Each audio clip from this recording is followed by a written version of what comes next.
realm as a place to make things, to create. So the Ludic element, I guess, comes with that, because along with one's ability to create the world around you is the ability to create yourself and your narrative. So the Ludic thing springs from a creative platform. So the Ludic Life was not the goal, but emerged over time and supported by the design of the toolset. Thomas Malaby, who I referenced earlier, the anthropologist with the forthcoming book on the beginning of Linden Lab, had the generosity spirit to send me more than my requested 2 sentences.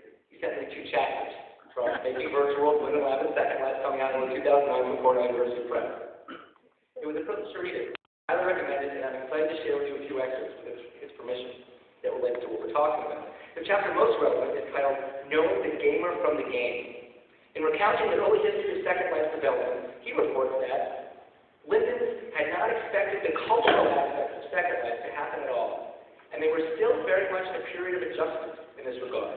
This was revealed in the changing status of content around Linden Lab. Even in 2005, it was clear that for the most part, SL content was for Linden's content in the game developer sense, stuff that was built, scripted, and texture mapped in SL. As users created other things, such as support groups or social events, Linden had to work to get in the habit of thinking of these social creations, which depended little if at all on the conventional content creation tools and content just the same. In other words, in the early stages of Second Life, content was understood strictly in a gaming context, and exclude the type of content much work to keep through Second Life, not just the subject matters like science and history, but the very ways we learn to teach it. Malaby confirms what we've just seen from Corey's film, that Ludic-like possibilities of Second Life were an unintended consequence, that it emerged as those in Second Life shifted from individuals playing a game into residents of the community.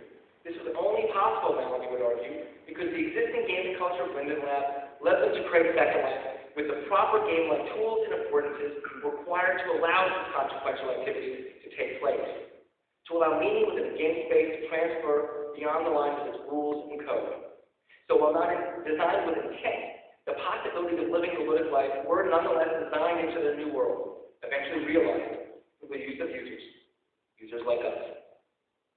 Malaby also told me in an email, which included these chapters, that his feeling. My feeling is that rather than think about what is happening now as somehow a break from the past, a new era and such, it is rather that the way everyday life has always been being is only now coming into focus, becoming more and more difficult to map. Philip echoed that as well, when he wrote me that since the world is moving towards more mutability and creativity in general, not even counting Second Life, I say Eric's thoughts are correct. Which brings us back to Zimmerman's Ludic century, and when combined with Malaby, looks to me like this. The way everyday life has always been game-like is increasingly becoming difficult to deny. And Second Life brings us into sharper focus by providing people the opportunity to see this for themselves by living the Ludic Life. If this is true, if living the Ludic Life foregrounds what has previously been in the background, and vice versa, then this is inherently a process that challenges the status quo. It is not to be taken lightly. But before we explore these revolutionary implications, let's take a look at popular conceptions of Second Life, to what extent they reflect its Ludic characteristics, and what that means for the future of Second Life. Let's look back at one of those signs of SL typically, specifically how the television representation of SL in October 2007 lined up or did not with the Ludic Life. We'll start with CSI, and we'll start with a clip. Notice how Second Life is described, and how they respond. They identified your date there. Where'd you get this?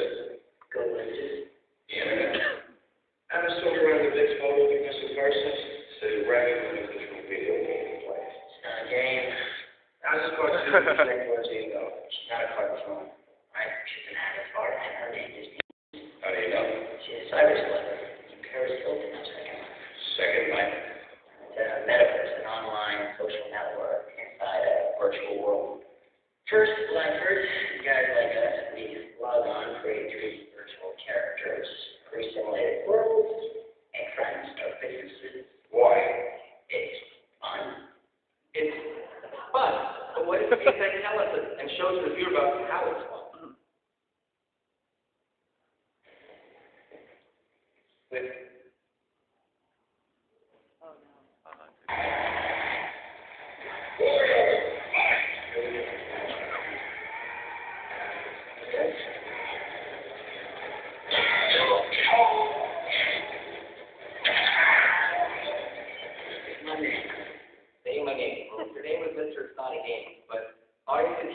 then we know that Second Life is not World of Warcraft, right? Second Life is not a massively multiplayer action-adventure game. That's not what makes it fun or engaging. The characters first have gone to lengths to argue that Second Life is not a game, but to understand what people actually do there and what motivates them, the character betrays through action his real feelings and what the audience is supposed to expect all along. It's all just a game, nothing more. No Ludic Life here.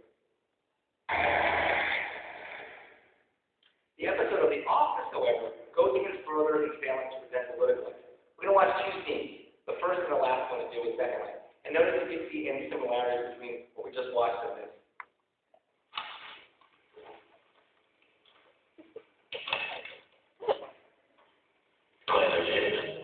Second Life is not a game. It is a multi-user virtual environment. It doesn't have points or scores. It doesn't have winners or losers. Totally have losers. I signed up for Second Life. Back then, my life was so great that I literally wanted a second one. My second life, I was also a paper salesman, and I was also named White. Absolutely everything was the same, except I could fly. The second clip is almost the exact opposite of the argument of the play versus life discussion we just saw here. Okay, this is Dwight's second life. He's on all the time. So much so that his little guy here, he's created his own world. It's called Second Life, for those people who want to be removed even further in reality. Yeah. Who's that? I was just playing Avatar guy.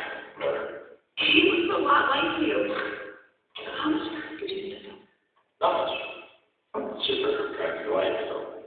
Right. You're a sports writer in Philadelphia? Sports writer. Nice build, too. Yes. You have a guitar slung on your back. I did not know you played guitar. I didn't really play guitar. Why don't we go back to the... I'm silly Jim. I want to play Jim. I'll show you how this works. All right, so let me take these two clips.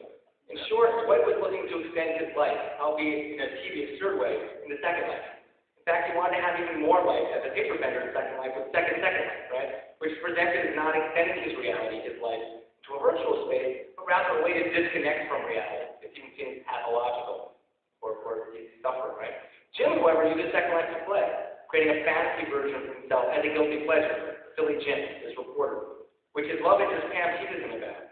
Life and play are contrasted, not combined, with the possibilities of a virtual life framed as pathological, while the fun component, albeit real, being no more than a guilty pleasure.